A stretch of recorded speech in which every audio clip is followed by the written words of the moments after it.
మహబూబాబాద్ జిల్లాలో కాంగ్రెస్ మార్కు రాజకీయంతో గార్ల శ్రీ వేట వెంకటేశ్వర స్వామి ధ్వజస్తంభం పునర్ప్రతిష్ఠ కార్యక్రమంపై నీలినీడలు కమ్ముకున్నాయి. ప్రోటోకాల్ సాకుగా చూపి దేవాలయ ధ్వజస్తంభం ప్రతిష్టాపనను అడ్డుకున్నారు కాంగ్రెస్ నేతల ఒత్తిడితో దాతలు, ఆలయ అర్చకులు డైలమల పట్టారు. ధ్వజస్తంభ ప్రతిష్టాపనను అడ్డుకోవద్దంటూ పెద్దలు, గ్రామ ప్రజలు వేడుకున్న ఫలితం లేకుండా పోయింది. ఈ నెల 28న జరగాల్సి ఉన్న శ్రీ వేట వెంకటేశ్వర స్వామి దేవాలయంలో ధ్వజస్తంభం పునర్ప్రతిష్ఠ కార్యక్రమం జరగాల్సి ఉంది. మరొక ముహూర్తం లేకపోవడంతో తర్జన భర్జన పడుతున్నారు ఆలయ అధికారులు.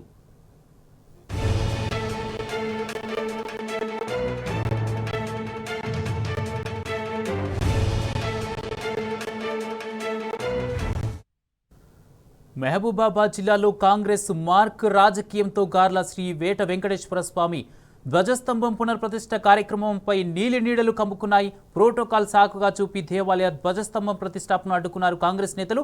ఇదే అంశానికి సంబంధించి పూర్తి అప్డేట్స్ మా ప్రతినిధి సాంబా అందజేస్తారు. సాంబా, ఎంతో చారిత్రాత్మకమైనటువంటి దేవాలయంగా ప్రతిష్ట కాంచినటువంటి శ్రీ వేట వెంకటేశ్వర స్వామి దేవస్థానంలో ధ్వజస్తంభ ప్రతిష్ట కార్యక్రమం ఆగిపోయినట్టుగా తెలిసింది. ఇప్పటికే దానికి సంబంధించినటువంటి ప్రక్రియ అంతా ఆపేశారు. మొన్న గాలివానలకు అక్కడ ఉన్నటువంటి ధ్వజస్తంభం అంతర్ధానం అయిపోవటం, మళ్ళీ దాన్ని ప్రతిష్ఠించాలని సంకల్పించినటువంటి నేపథ్యంలో 25వ తేదీన దీనికి సంబంధించినటువంటి కార్యక్రమాన్ని మొదలుపెట్టారు. 28 ఎల్లుండి బుధవారం రోజున మళ్ళీ పునఃప్రతిష్ఠ చేయాలనేటువంటి సంకల్పం తీసుకున్నారు ఆలయ పండితులు. అట్లాగే కొంతమంది దాతలు, విదేశాల నుంచి వచ్చేటువంటి పులి గోపాల్ రెడ్డి, ప్రమీల దంపతులు సొంత ఖర్చులు వెచ్చించి ఇక్కడ ఆలయంలో ధ్వజస్తంభాన్ని పునఃప్రతిష్ఠ చేస్తున్నారు. కానీ కాంగ్రెస్ ఎమ్మెల్యే, స్థానిక ఎమ్మెల్యే కోరం కనకయ్య సంబంధించినటువంటి వ్యక్తులు నేరుగా కోరం కనకయ్య కూడా దీనిలో ఇన్వాల్వ్ అయ్యి మమ్మల్ని పిలవలేదు, మాకు ఆహ్వానం పలకలేదు, ముందస్తుగా ఎమ్మెల్యేకి సమాచారం ఇవ్వలేదు, దేవస్థానం ముద్రించినటువంటి కరపత్రంలో ఎమ్మెల్యే పేరు వేయలేదు అనేటువంటి సాకుగా చూపి ప్రోటోకాల్ పాటించలేదు కాబట్టి మరొక తేదీన ఆలయ ధ్వజస్తంభ ప్రతిష్ఠ చేసుకోవాలని చెప్పి హుకుం జారీ చేశారు. ఈ నేపథ్యంలోనే తర్జన భర్జనటువంటి ఆలయానికి సంబంధించినటువంటి నిర్వాహకులు, అట్లాగే అర్చకులు, వేద పండితులందరూ కూడా ముందుకు వెళ్లేని పరిస్థితి నెలకొంది.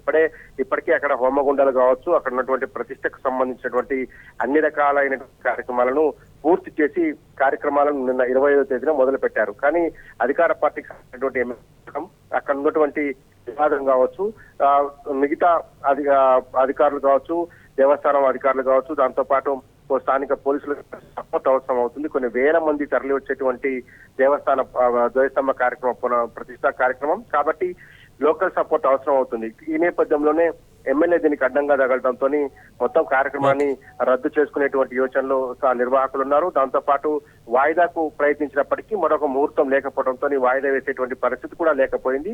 మొత్తం ఆలయానికి సంబంధించినటువంటి దీనికే ఇబ్బంది పడేటువంటి ఆస్కారం కనపడుతుంది. ఎందుకంటే ధ్వజస్తంభం లేకపోతే బ్రహ్మోత్సవం నిర్వహించే లేదు.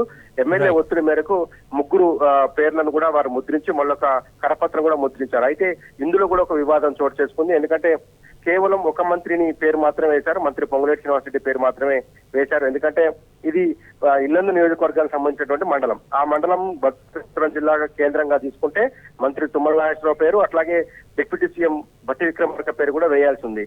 లేదు మహబూబాబాద్ జిల్లా కాబట్టి వరంగల్ జిల్లాను న్యూట్రల్ తీసుకున్నట్లయితే కనుక అక్కడ ఉన్నటువంటి దేవాదాయ శాఖ మంత్రి కొండా సురేఖ పేరు, అట్లాగే మంత్రి సీత పేరు వేయాల్సింది.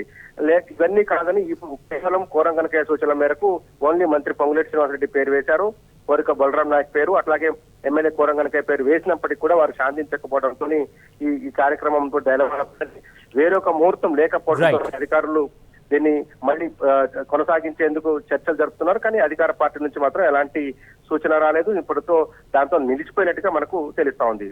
థాంక్యూ సాంబా.